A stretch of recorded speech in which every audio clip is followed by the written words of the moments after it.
Hello everyone, myself Vaibhav. In today's session, we are seeing that the USD JPY has been able to cross and hold above 107 levels even after the disappointing ISM non-manufacturing PMI data.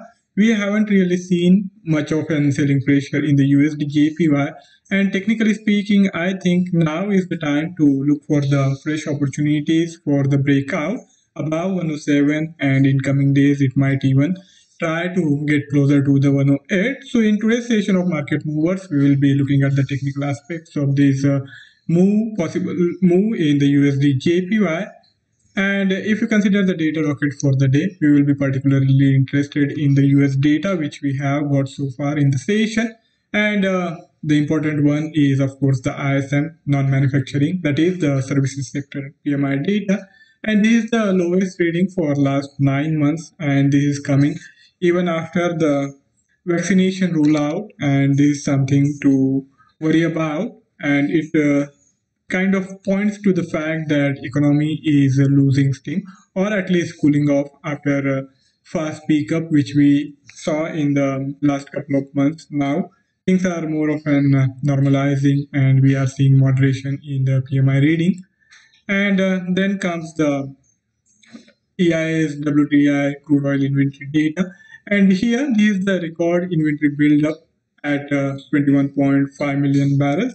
And this is happening because of the shutdown of the oil refining capacity in the United States in last week because of the cold conditions prevalent in the Texas, and as a result of that, much of the refining capacity was offline, and which resulted in the crude oil inventory buildup. And I think this is not kind of sustainable. We will see these inventories slowly disappearing, or you can say decrease in coming weeks. Now let's move on to the technical aspect. First, we will consider the USD JPY, and then we will also take a look on the Dow Jones Industrial Average.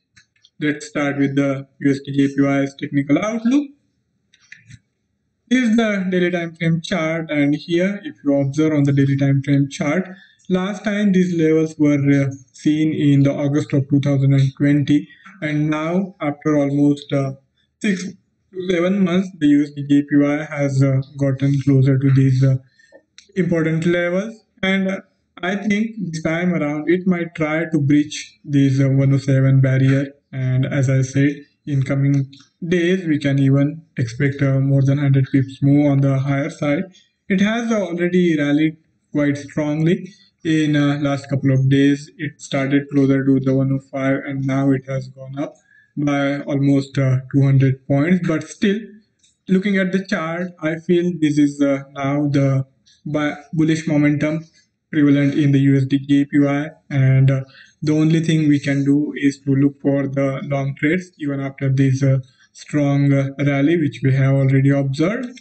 So if you want to take any trade in the USD JPY in today's session, I would strongly recommend that it should be on the buy side as long as 107 level is there, and the USD JPY is able to sustain itself above 107. So watch out for next couple of hours. If it is able to hold on to these gains, then I think even in today's session we might see a further move of around 20-30 points on the higher side, and it might eventually get closer to 107.5 in a session or two.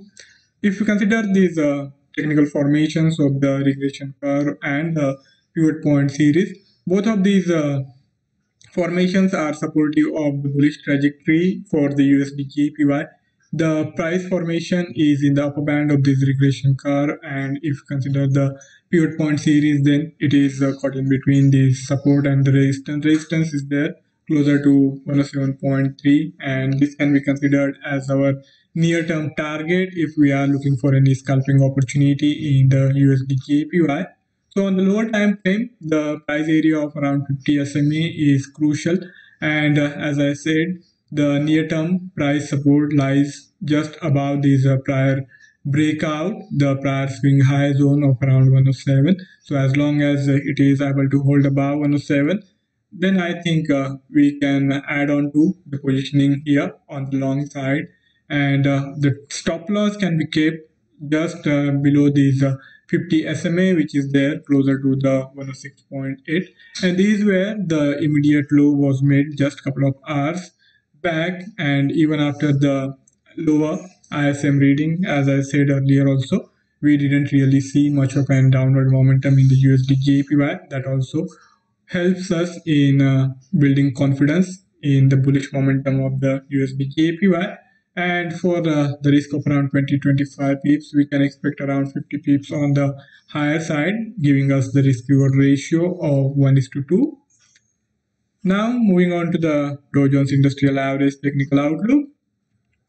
This is the daily time frame chart here, and for last couple of sessions, the Dow Jones Industrial Average has been trading in a very narrow range. Even after this sharp move in last two sessions, we have now seen USD JPY again entering into the consolidation phase, where it has been trading in between these two EMA, and EMA crossover still remains on the bullish side.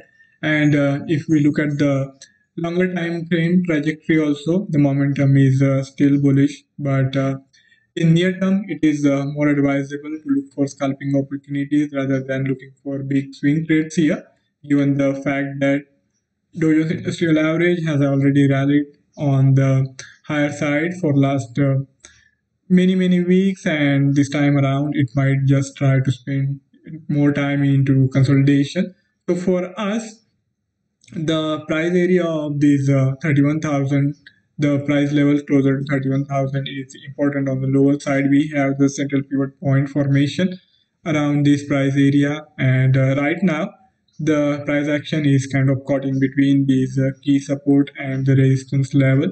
And I think this consolidation which we have seen in last two sessions, even in today's session there is not much of a price momentum, is going to be helpful if we want to figure out on which side of the which side the breakout is likely to happen. So watch out for this chart, and I think on the hourly time frame the picture becomes a lot clearer.